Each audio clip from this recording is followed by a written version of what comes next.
And more now from three prominent voices in the world of technology. Vint Cerf is recognized as one of the founders of the Internet based on his work as an engineer in the 1970s and later.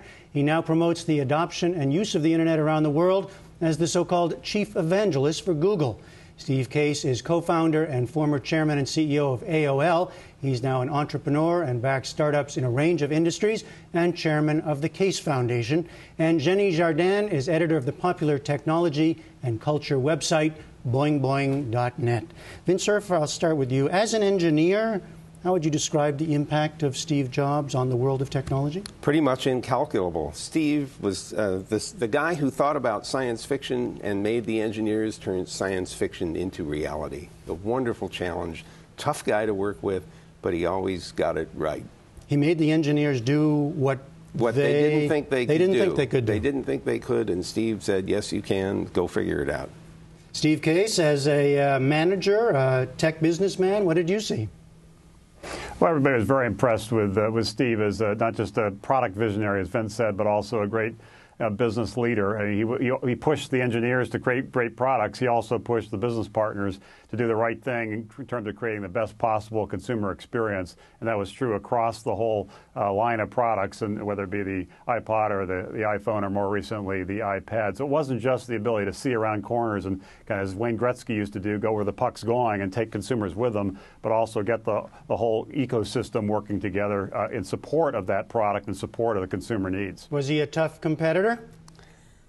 Sure, he was a tough competitor. Thankfully, we were more partners than competitors. We partnered, AOL and Apple partnered early on, in AOL's early days in the 80s, on something called Apple Inc. Personal Edition, and then in the late 90s worked together on messaging, created something called iChat that merged AOL Instant Messenger with the Apple operating systems. And then later in the early part of the decade, after AOL merged with Time Warner, we brainstormed together about digital music, and that obviously led to the iPod. So thankfully, I was more on the side of working together with him, didn't have to compete with him because he'd be a pretty tough competitor. And Jenny Jardin, you look at the interaction of technology and culture. How did Jobs manage to imprint his mark on the public to make people not only customers but believers?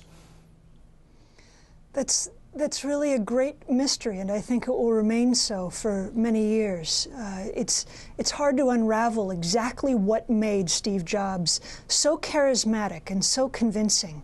It was clear that he was a man who had no patience for distractions, for things that were outside of that vision that he believed so very, very much in, and that kind of charisma that he emanated caused so many of us in technology to kind of come along for that ride very willingly.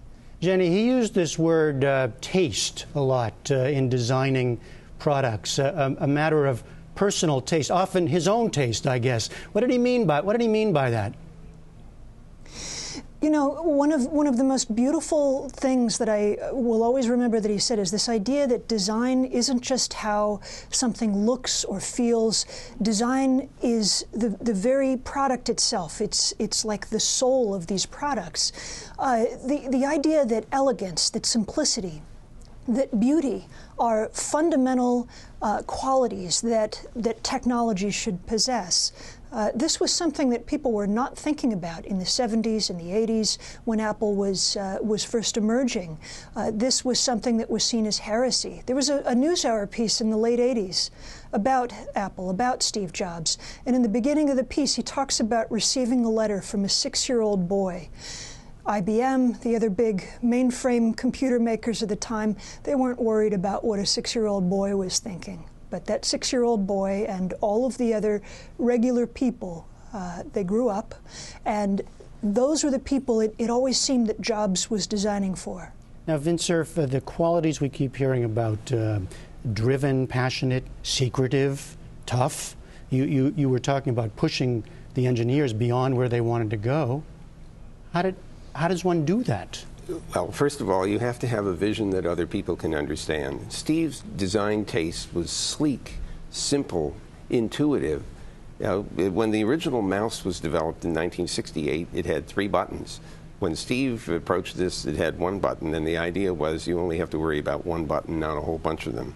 His whole point here was to make things so intuitive, it just works. And that pushed the engineers pretty hard.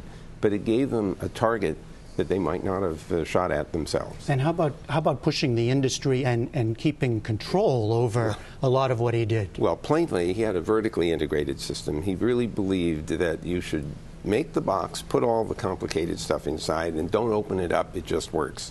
And I think he succeeded better than almost anyone else at achieving that objective. Now, Steve Case, of course, it didn't always work. Not every product worked out, and as we said in our setup, he famously was pushed out of the company at a certain point.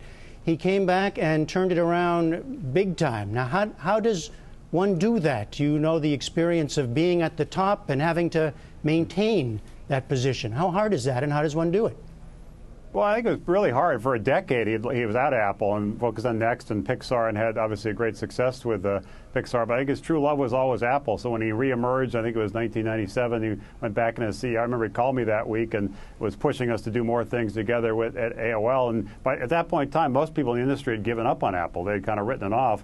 But he really believed, and that passion was kind of came through the phone line. And sure enough, suddenly the Apple started making some moves, and a few years later, a few more moves. And now it's the most valuable, most respected, most loved technology company. I think that's a key part of the product focus. Most people in the technology industry focused on creating useful products. Steve focused on products that people could really fall in love with. And what about, staying with you, Steve Case, what about the keeping the products, keeping the control of the products, so that once a person was part of the Apple family or group, you were there, right? You were hooked. Well, it's partly he was hooking people and wanted them to fall in love with Apple products and stay with Apple products, but also it was a real passionate belief that that was the better way for consumers, that simplicity was critical. He was not the first to come out with a music player with the iPod. Dozens had come out in the years before with MP3 players. He obviously wasn't the first to come out with a smartphone. Many came out before the iPhone, but he was the first to really make it a mass market, mainstream product that the whole world could fall in love with. And a lot of that was simple design and making the decisions for consumers. And he always believed that you didn't want to do focus groups or research and ask people what they wanted. You wanted to create products that they didn't know they wanted yet and they'd fall in love with. And I think that was part of the magic of his design philosophy. But he also had perseverance. When he left Apple and then when he came back, he was stuck with these things over the long run. I think what people love about the Steve Jobs story is not just the track record of Apple, but that comeback story that he was thrown out of Apple, came back and built the company even greater. And that perseverance is so important in terms of entrepreneurship. It's not just passionate people, it's also perseverance, and nobody is a better role model for that for all entrepreneurs all over the world than Steve Jobs. Well, Jenny, also part of that personal story, of course, that a lot of us have been seeing. You see that speech he gave at Stanford, for example, where he talks about his life. I didn't know a lot of that countercultural, I guess we'll call it, background. Dropped out of college. He talked about studying calligraphy, of all things. Interesting background. There are stories you can read about him dropping LSD and venturing off to India to explore what life was like in an ashram. He was an adventurer through and through. And all of us with you tonight have been caring about technology for a long time. He was a towering figure. I don't think there's been no loss that was felt so deeply and so unanimously that I can remember in this industry, and it'll be felt for a long time. Now, Jenny, what about Apple now? What happens? It'll be interesting to see. Tim Cook, the new Apple CEO, has one of the hardest jobs in the world, you might say. No matter what the company does, their next steps will be measured against what the company might have done under Steve Jobs' leadership. It'll be a very interesting story to unfold. Well, Vint Cerf, I mean, one of the questions is, how important is any one man to his own company and to this larger era? Well, I think you can't underestimate how important Steve has been and many others. But you know what? There are a lot of very smart people in the world. There are new startups that come along unexpectedly. Look at Yahoo and Google and Amazon and so on. That's not going to stop. We have a lot of very bright people in the world. All we have to do is make sure they have an opportunity to get started. So even while Steve departs, he leaves behind this magnificent legacy, there will be people who fill that hole at Apple and elsewhere. What is the challenge for Apple and these other companies now? Well, first of all the products that come out of Apple didn't come out of just one man. A lot of other people had to work very hard to make them work. So those people are still there. So I think that you'll see some interesting opportunities for creative people emerging out of that wonderful collection of engineers and marketing and business people at Apple. Steve Case, what do you see as the challenges for Apple now? Well, I think they're on a great trajectory, and Steve, to his credit, built a great team, a great culture, and a product roadmap for the next few years that I think will suit Apple well. But in the long run, I think it's important for Apple not to obsess about Steve. He is the leader. He is the visionary. He set them on this terrific course, this almost magical course. But I remember one of Steve's great early entrepreneurial heroes was Walt Disney. And when Walt Disney passed away, for a decade, people at the Disney company would always be saying, what would Walt do? And that led them astray because the market's changed. So I think what Steve would want Apple's team to do is to build on the legacy, build on the momentum, take Apple forward, but figure out what the next generation would need, and don't just focus on the rear mirror and don't try to second guess what Steve would do. I think he's put them on the right path. That path will continue, but part of that path is bringing in an innovative team and then letting them make the decisions in the next wave and really make sure Apple is just as successful 10 or 20 years from now. That would be his true legacy. So the legacy of one man, how much difference one man makes, Steve Case?